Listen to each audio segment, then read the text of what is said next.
apa yang terjadi sekarang di Indonesia itu ada pemberantasan korupsi, ada denyut pemberantasan korupsi, ada hiruk pikuk pemberantasan korupsi, tapi tidak menyentuh akar permasalahan. Kenapa hiruk pikuk? Saya contohkan, misalnya ada OTT orang ditangkap, tapi OTT itu cuma berkelas di menengah ke bawah.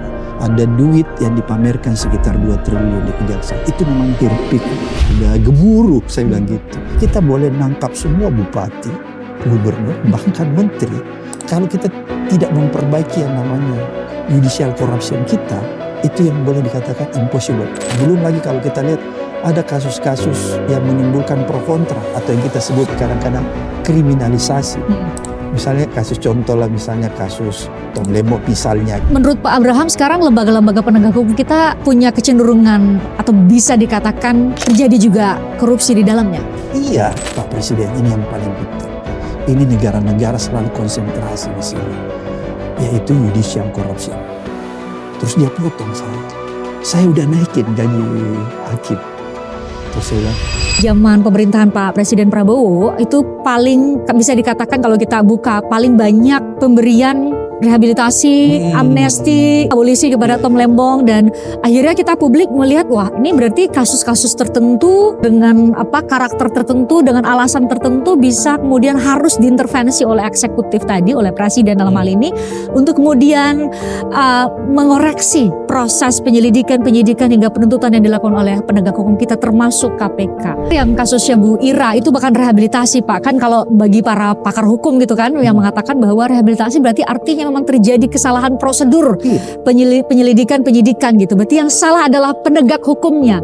Dan yang ditunjuk Pak, jarinya itu menunjuknya kepada KPK, lembaga yang pernah Bapak pimpin. Ada apa dengan KPK Pak? pertama saya sependapat bahwa ada masalah di penegakan hukum kita. Aparat penegak hukumnya banyak melakukan pemberantasan korupsi tidak adil.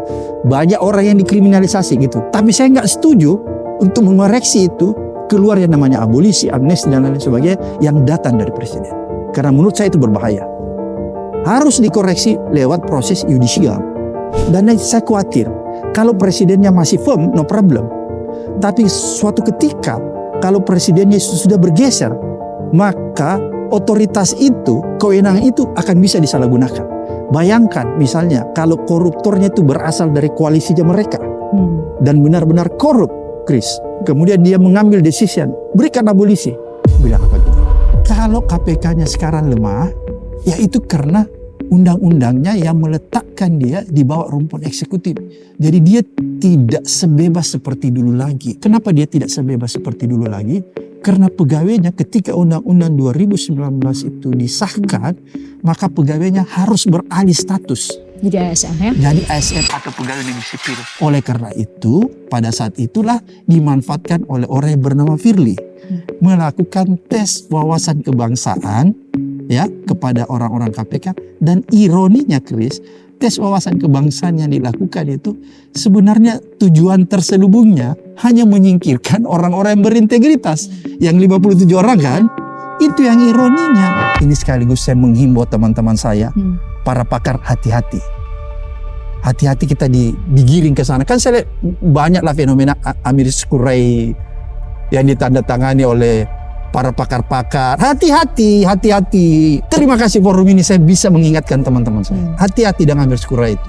Maksud Pak Abraham ini juga patut diduga yang seharusnya amicus curiae, kita harus kasih konteks lagi. Amicus curiae itu kan seharusnya itu adalah pendapat atau pandangan objektif dari para pakar gitu ya.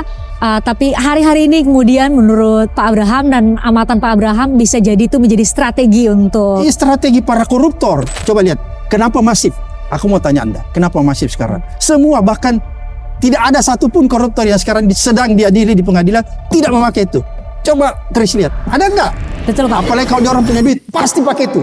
Ini aku bukan asbun loh. Perhatikan semua pergi ke pengadilan, semua koruptor yang punya duit pakai begitu. Ini fenomena apa deh? Jangan sampai nanti modus para koruptor. Saya sudah membaca nih. Ada kecenderungan ke sana. Ada kecenderungan ke sana.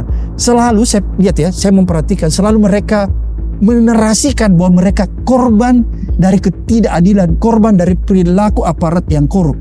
Lihat aja sekarang, semua yang diperiksa kejaksaan itu dia mulai memainkan itu dan menggunakan para influencer, menggunakan para media supaya viral.